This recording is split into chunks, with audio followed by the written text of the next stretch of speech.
Hai, salam sejahtera. Perkenalkan, nama saya Diana Febrianti dengan NPM A1J021020, kelas 2B Pendidikan Nonformal. Saya di sini akan mempresentasikan materi tentang konsep dasar manajemen pendidikan dengan dosen pengampu Dr. Muhammad Kristiawan, MPD. Baiklah, materinya ialah pengertian manajemen. Manajemen berasal dari bahasa Latin, manus yang artinya berarti tangan dan egre yang berarti melakukan.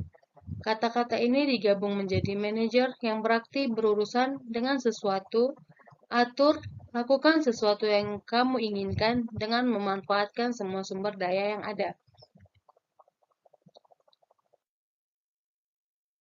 Yang kedua, pengertian pendidikan.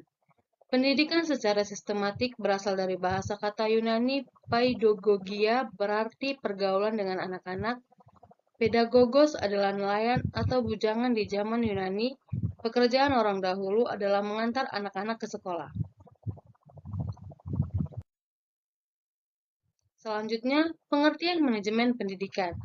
Manajemen pendidikan adalah suatu kegiatan atau rangkaian kegiatan yang berupa proses pengelolaan usaha kerja sama kelompok manusia yang tergabung dalam organisasi pendidikan untuk mencapai tujuan pendidikan yang telah ditetapkan sebelumnya, dengan memanfaatkan sumber daya yang ada dan menggunakan fungsi-fungsi manajemen agar tercapainya tujuan secara efektif dan efisien. Baiklah, selanjutnya B. Unsur-unsur manajemen pendidikan. Unsur-unsur manajemen pendidikan dibagi menjadi 7 bagian. Yang pertama ialah atau manusia.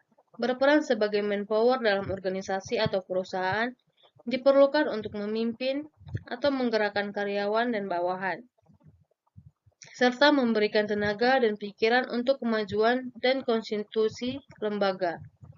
2. Material atau barang. Material digunakan sebagai proses produksi dalam suatu perusahaan atau organisasi. Dapat terdiri dari bahan baku, bahan setengah jadi, atau barang jadi. 3. Mens atau mesin. Merupakan kebutuhan pokok dalam melancarkan jalannya suatu organisasi. Mesin berupa peralatan yang digunakan oleh suatu institut atau lembaga, baik itu peralatan yang modern maupun peralatan yang bersifat konvensional. Yang keempat, money atau uang.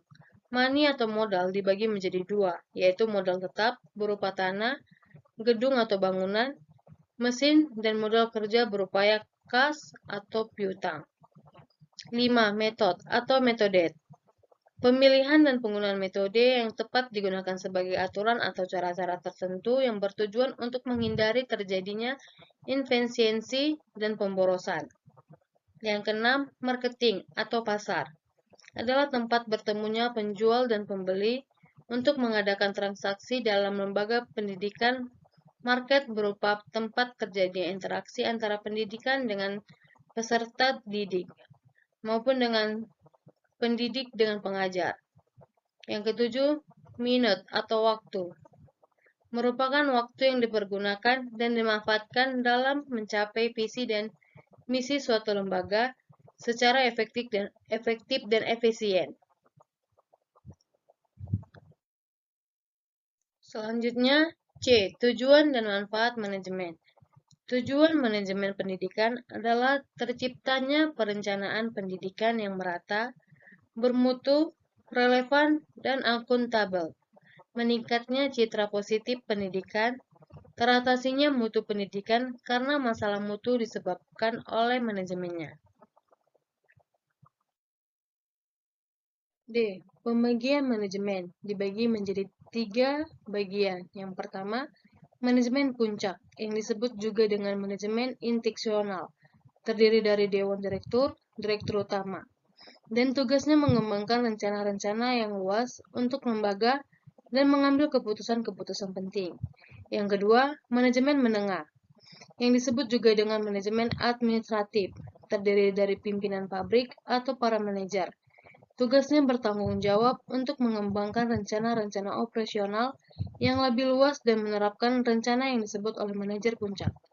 Yang ketiga, manajemen pelaksana, disebut juga dengan manajemen penyedia, Tugasnya bertanggung jawab untuk melaksanakan rencana-rencana yang dibuat oleh para manajer menengah.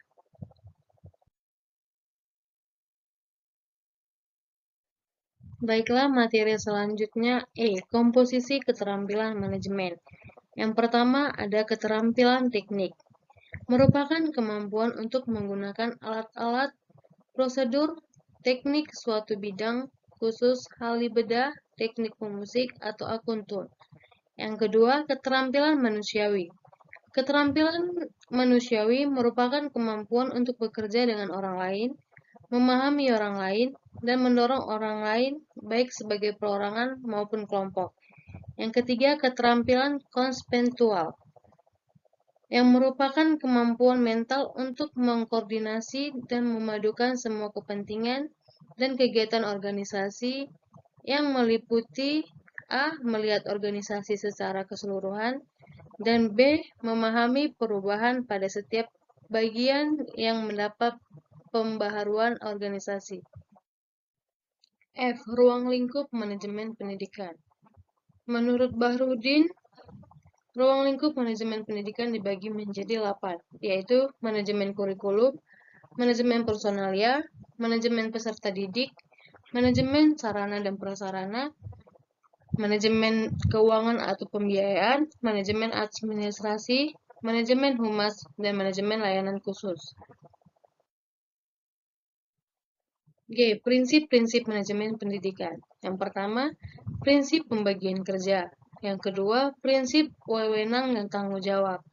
Yang ketiga, prinsip tertib dan disiplin. Yang keempat, prinsip kesatuan komando. Yang kelima, prinsip semangat kesatuan. Yang keenam, prinsip keadilan dan kejujuran. Baiklah, sekian dari presentasi materi kali ini. Sampai jumpa. Bye-bye.